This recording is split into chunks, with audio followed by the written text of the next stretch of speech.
لله الذي أنزل العبد الكتاب ولم يجعل له عوجا قيما لينذر بأسا شديدا من لدنه ويبشر المؤمنين الذين يعملون الصالحات أن لهم أجرا حسنا ماكثين فيه أبدا وينذر الذين قالوا اتخذ الله ولدا ما لهم به من علم ولا لآبائهم كبرت كلمة تخرج من أفواههم إن يقولون إلا كذبا.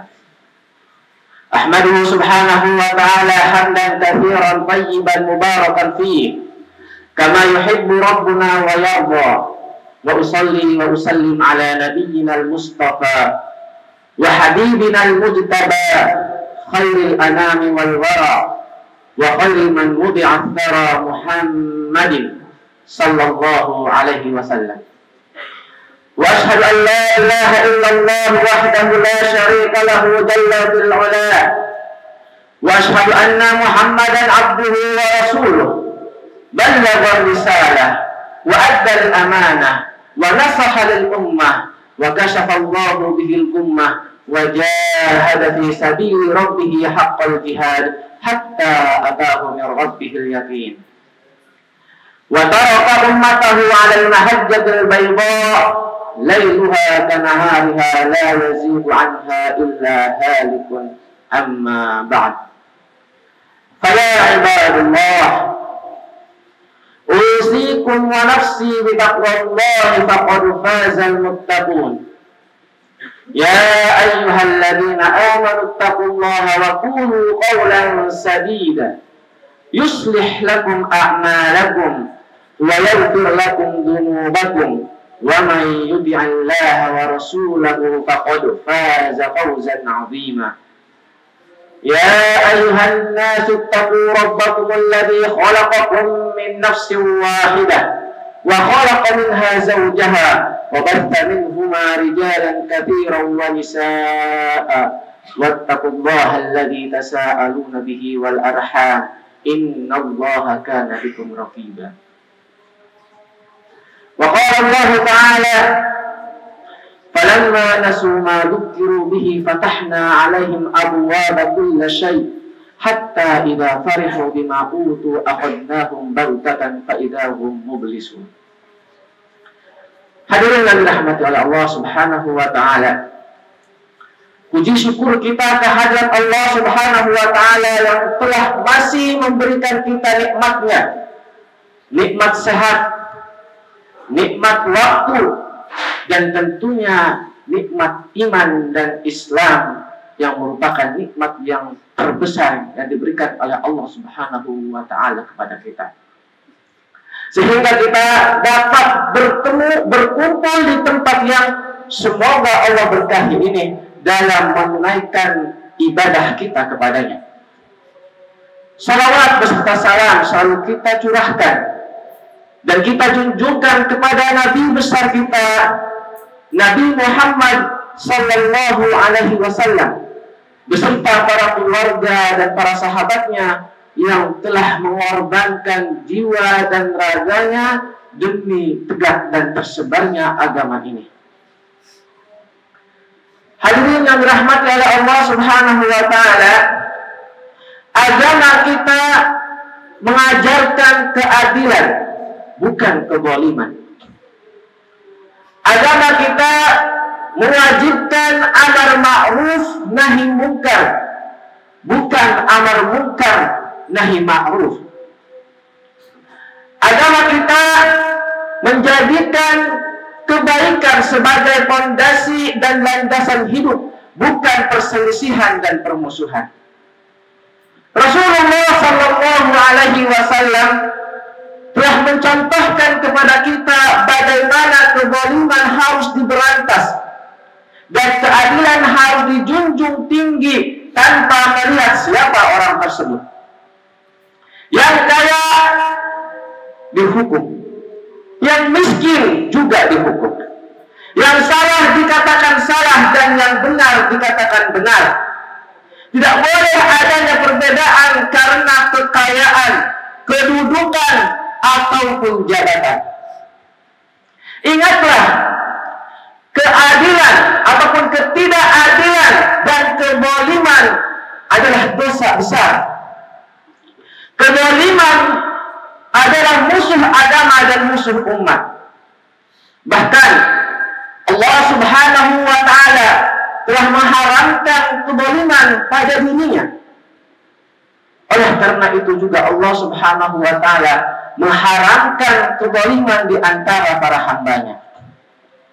Sebagaimana hadis qudsi, Allah Subhanahu wa Ta'ala berfirman, "Ya ibadi, inni haramtu dzulma ala nafsi wa ja'altuhu bainakum muharraman fala tadzalamu." Wahai hamba-hambaku, sungguh aku telah mengharamkan kezaliman atas diriku. Oleh karena itu juga aku haramkan kezaliman tersebut di antara kalian. Fala tadzalamu, maka janganlah kalian saling menzalimi. Juga di dalam hadis Rasulullah Shallallahu Alaihi Wasallam telah memperingatkan kepada kita kaum muslimin betapa besarnya bahaya kezaliman yang akan dihadapi bagi pelakunya di hari kiamat nanti. Rasulullah Shallallahu Alaihi Wasallam bersabda, "Ad-dzulmu dzulumatun yaumil qiyamah." Kezaliman adalah kegelapan pada hari kiamat. Hadirin yang dimuliakan oleh Allah Subhanahu wa Ta'ala, di antara kezaliman yang sangat besar yang dilakukan oleh manusia adalah mencampakkan syariat Allah Subhanahu wa Ta'ala, menentang bahkan mendustai hukum-hukum dan ayat-ayat yang telah diturunkan. Mereka lebih suka berpoya-poya dan bersenang-senang dalam kemaksiatan daripada untuk ketaatan dan melakukan ibadah. Ingatlah, kezaliman akibat mencampakkan syariat hukum Allah akan menimbulkan kezaliman yang lain yang lebih besar dan juga akan menimbulkan kehancuran tatanan masyarakat Islami. Baginda besar kita Rasulullah Sallallahu Alaihi Wasallam telah mencontohkan kepada kita bagaimana cara berhukum yang benar. Di dalam satu riwayatnya dikisahkan pernah orang-orang Quraisy membicarakan perkara seorang perempuan dari kaum Makhzumiyah yang mencuri. Mereka berkata, siapa yang bisa bernegosiasi dengan Rasulullah terkait perkara ini? Kemudian mereka menjawab, siapa lagi yang dapat melakukan hal tersebut melainkan Usamah bin Zaid, kesayangan Rasulullah. Lalu Usamah bin Zaid mendatangi Rasulullah dan berbicara kepada Rasulullah. Kemudian Rasulullah Sallallahu Alaihi Wasallam bersabda, "Atashfa'u fi haddin min hudurillah? Innama ahlakal ladina qablakum annahum kanu idza sar'a fihim asy-syarif tarakuh wa idza sar'a fihim ad-dha'if aqamu 'alaihi al-had. Wa illallah law anna Fatimah bint Muhammadin sarqat la qata'tu yadaha." Rasulullah SAW berkata kepada Usamah, wahai Usamah, apakah engkau meminta keringanan terhadap pelaksanaan hukum Allah? Sungguh telah binasa orang-orang sebelum kalian lantaran jika di antara mereka ada seseorang yang terkemuka mencuri, mereka membiarkannya dan tidak menghukumnya. Sebaliknya jika ada seorang yang dhaif, yang lemah, di antara mereka mencuri, mereka menghukumnya. Wallahi demi Allah, jika seandainya Fatimah binti Muhammad mencuri, pastilah aku sendiri yang akan memotong tangannya. Dari riwayat ini, secara tersurat Rasulullah Sallallahu Alaihi Wasallam menegaskan bahwa saat hukum diberlakukan secara tidak adil, hanya berpihak kepada yang kuat dan cenderung menzalimi kepada yang lemah, maka kehancuran masyarakat akan terjadi. Hadirin yang dimuliakan oleh Allah Subhanahu wa Ta'ala, banyak orang yang kemaksiatan dan kezalimannya. Malah banyak dari mereka yang justru merasa senang dengan kemaksiatan yang telah dilakukan lantaran karena Allah Subhanahu wa Ta'ala tidak langsung menghukum dan memberikan adab kepada mereka. Ketahuilah jamaah sekalian, kenapa Allah Subhanahu wa Ta'ala tidak langsung memberikan hukuman kepada pelaku zalim? Kenapa Allah Subhanahu wa Ta'ala tidak langsung mengadab orang-orang yang zalim? Bisa jadi karena Allah Subhanahu wa Ta'ala masih menginginkan memberikan kepada mereka waktu untuk bertaubat. Atau bisa jadi kenapa Allah Subhanahu wa Ta'ala tidak langsung menurunkan hukumannya?